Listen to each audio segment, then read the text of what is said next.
Selamat malam para pendengar setia di seluruh Indonesia di Dongeng Aki Rukman. Selamat mendengarkan dan tetap merdeka. Assalamualaikum warahmatullahi wabarakatuh. Bismillahirrahmanirrahim. Alhamdulillahirabbil alamin.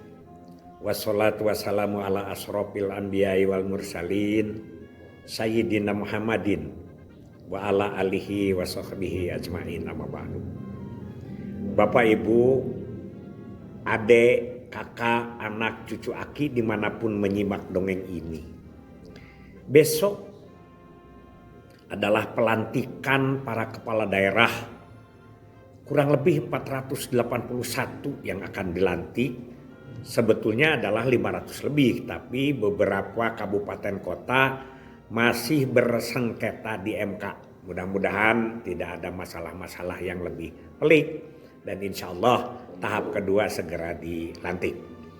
Beberapa pertanyaan yang masuk ke Ki, biasanya kalau berubah pimpinan, walaupun pimpinan lama juga berubah waktu, itu banyak program-program yang baru atau istilahnya adalah untuk kebaikan nama, ketenaran dan lain sebagainya, itu biasanya dilakukan oleh pejabat-pejabat yang baru itu.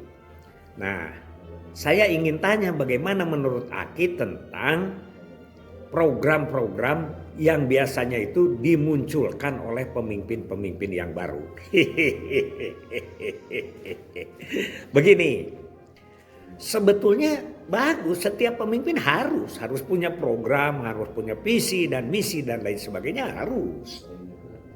Kenapa? Karena kita harus berkembang. Program ini nggak bisa statis, ya. Harus banyak inovasi, kreativitas dan lain sebagainya. Yang harus ingat adalah casing boleh berganti, nama boleh berubah, tapi pembangunan harus nyambung. Karena kan bangsanya ini juga.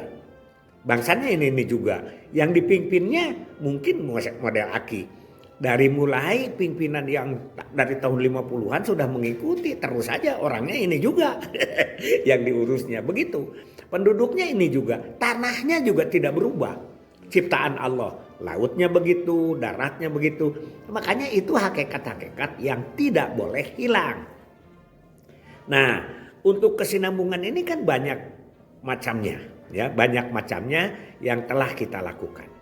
Misalnya dulu zamannya, Aki ingat mulai dari Pak Harto ya, zaman Pak Karno kan ada yang disebut dengan pembangunan permesta, pembangunan semesta berencana. Kemudian dialih oleh Pak Harto, diganti dengan namanya adalah Pelita, pembangunan jangka panjang tahap 1.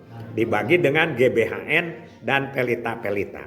Nah, itu yang itu kan. Pelita 1, Aki ingat. Yang disebut Pelita 1 itu adalah swasembada pangan. Swasembada pangan. Kemudian Pelita 1 sukses, Pelita 2 itu disebut Pelita 1-nya itu pemantapan swasembada pangan dan perintisan industri. Nah, begitu ya. Di situ dan seterusnya. Nah, perintisan industri jadi pemantapan industri pada GBHN berikutnya. Jadi kita itu tidak boleh hilang karena ya. Kita ingat sekarang. Aki ingat ya, Leuweung Kayan, Pasir Awian, Lengkop Balongan, Lebak Sawahan. Itu kata-katanya Pak Solihin Gautama Purwanegara di tahun 70-an. Sekarang Aki mendengar lagi itu adalah tentang dulu yang disebut dengan reboisasi dan kehutanan, sekarang adalah pembangunan oleh Kang Dedi KDM. Terdengar lagi, Kang Dedi adalah bagaimana pembangunan berwawasan lingkungan. Tetap katanya itu lagi yang keluar, yaitu yang namanya adalah Leuweung Kayan, ya, Pasir Awian, Lengkop Balongan, Lebak Sawahan. Nah, itu. Jadi berkesinambungan. Karena itu nanti putaran itu ya akhirnya itu akan kembali. Sekarang banyak di kita. Ada lagi Aki ingat di waktu Aki jadi kepala dinas pemberdayaan. Itu dari mulai Aki ingat ada Inpres. Dan Inpres itu bantuan pemerintah kepada desa 1 juta tahun 70 itu mulainya zaman Pak Harto. Dari Inpres ada yang disebut UDKP. Itu juga satuannya di kecamatan. Dari UDKP pindah menjadi PPK, program pendanaan kompetitif. Dari PPK pindah lagi jadi PNPM, program nasional pemberdayaan masyarakat, dan sekarang menjadi dana desa. Eta kene. Cuman diganti nama, diganti casing dan lain sebagainya. Yang harus ingat, yang dibangun itu rakyatnya, rakyat Indonesia itu juga. Hanya orangnya bisa berganti gitu ya. Ada yang masih mengikuti. Ya alhamdulillah yang diberi umur panjang mungkin bisa mengikuti dari waktu ke waktu, dari tahap ke tahap. Nah kalau itu yang dilakukan maka akan berkesinambungan. Jadi kalau orang bilang mah benang merah lah, mau benang putih kayak mau benang merah, yang penting nyambung gitu. Tidak boleh putus ya, karena itu semuanya sudah terencana.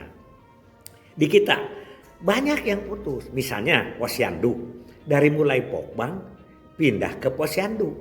Posyandu itu dirubah, ada Posebul, ada Posyandu Sentinel, kemudian ada Posyandu dari masyarakat, oleh masyarakat, untuk masyarakat. Sekarang yang terakhir adalah Posyandu Sahabat Masyarakat. Itu maju.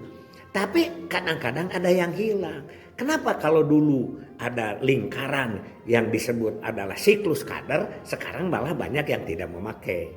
Dulu adalah setiap kader Posyandu itu diberi tanggung jawab, sekarang malah dikerumkan saja. Kalau dulu itu kan diberi tanggung jawab, ada kader kader diare, ada kader KIA, ada kader KB. Sekarang malah jadinya kader di meja 1, kader di meja 2. Nah, itu mana yang lebih bagus silahkan. Mungkin saja yang sekarang lebih bagus. Nah, sekarang kan ribut sekarang ini. Ya kita di nasional sekarang sudah mulai ada demo, yaitu tentang efisiensi anggaran. Mungkin pemimpin baru ini melihat ada yang dulu, karena kan pemimpin itu tidak ujung-ujung. Misalnya kan Pak Prabowo itu ikut dari sejak awal, ya beliau itu juga, Pak Deddy Mulyadi juga ikut dari sejak awal. Jadi ketika dia mau membuat perubahan itu melihat mana yang efektif, mana yang tidak efektif. Jadi semua pemimpin itu bagus. Jadi efisiensi itu misalnya perjalanan dinas gitu ya yang dipotong itu hanya sekedar bahwa melihat tidak efektif, ya, atau perjalanan ke luar negeri gitu yang dipotong itu, atau ini itu misalnya, dan lain sebagainya. Apalagi kan di Jawa Barat misalnya koar-koarnya di YouTube Kang Deddy misalnya adalah memotong perjalanan dinas sampai 0 untuk perjalanan gubernur ke luar negeri.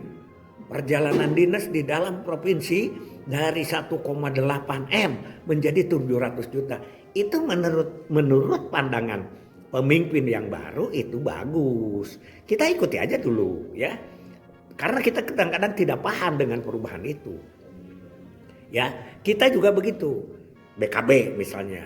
BKB itu kan kita tahu bahwa hakikatnya adalah satu adalah kebijakan lokal, ya, atau disebut dengan muatan lokal.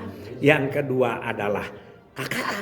Tapi kadang-kadang yang ini yang duanya hilang diganti dengan macam-macam gitu. Itu aja. Ingat kita, 2 anak cukup dirubah menjadi 2 anak lebih baik, sekarang dirubah menjadi 2 anak lebih sehat. Itu nyambung. Cuman tajamnya di mana itu sesuai dengan perkembangan zaman. Ingat ya, kunjungan Elko diganti menjadi R1 Pus. Dari R1 Pus menjadi R1 KS. Terus berkembang begitu. Itu adalah perkembangan tapi tidak boleh hilang. Makanya Aki bilang, titip bahwa pimpinan-pimpinan kita itu sudah menanam 1 pohon, namanya pohon KB. Nah, pohon itu titip kepada anak cucu itu, besarkan, banyakkan rantingnya, ya, lebatkan daunnya dan padatkan buahnya, bukan ditebang. Ingat Pak Ali Sadikin, ingat kan ya, Gubernur Jawa Barat, Jawa DKI yang terkenal, ya, Pak Ali Sadikin itu kan orang Sumedang. Pak Ali Sadikin itu adanya Hasan Sadikin. Hasan Sadikin itu yang sekarang menjadi nama rumah sakit. Jadi tukang tahu. Kata Pak Ali Sadikin kan, kalau kita mau mangga tidak boleh menebang pohon mangga, tapi rabuklah pohon mangga itu supaya pohonnya subur, dahannya banyak, daunnya lebat, dan buahnya padat. Kita akan dapat dari situ. Kalau kita di pohon, mana untuk anak cucu kita? Itu saja ya filosofi dari Aki terhadap persiapan penggantian pimpinan di seluruh kabupaten kota. Ya, di Indonesia ini, di seluruh provinsi kabupaten kota diganti. Besok katanya di Monas kan, ini baru terjadi seumur hidup. Seumur hidup Aki maksudnya. Baru terjadi pelantikan massal di Jakarta. Biasanya kan begini, gubernur dilantik, presiden dilantik oleh MPR dulu gitu kan ya. Gubernur dilantik oleh Mendagri atas nama presiden, dan bupati wali kota dilantik oleh gubernur. Sekarang enggak, bupati, wali kota, gubernur disatukan dilantik oleh presiden. Wah, ini kan cara baru, tapi yang penting isinya pelantikan-pelantikan juga. Gitu aja dulu ya dari Aki. Assalamualaikum warahmatullahi wabarakatuh.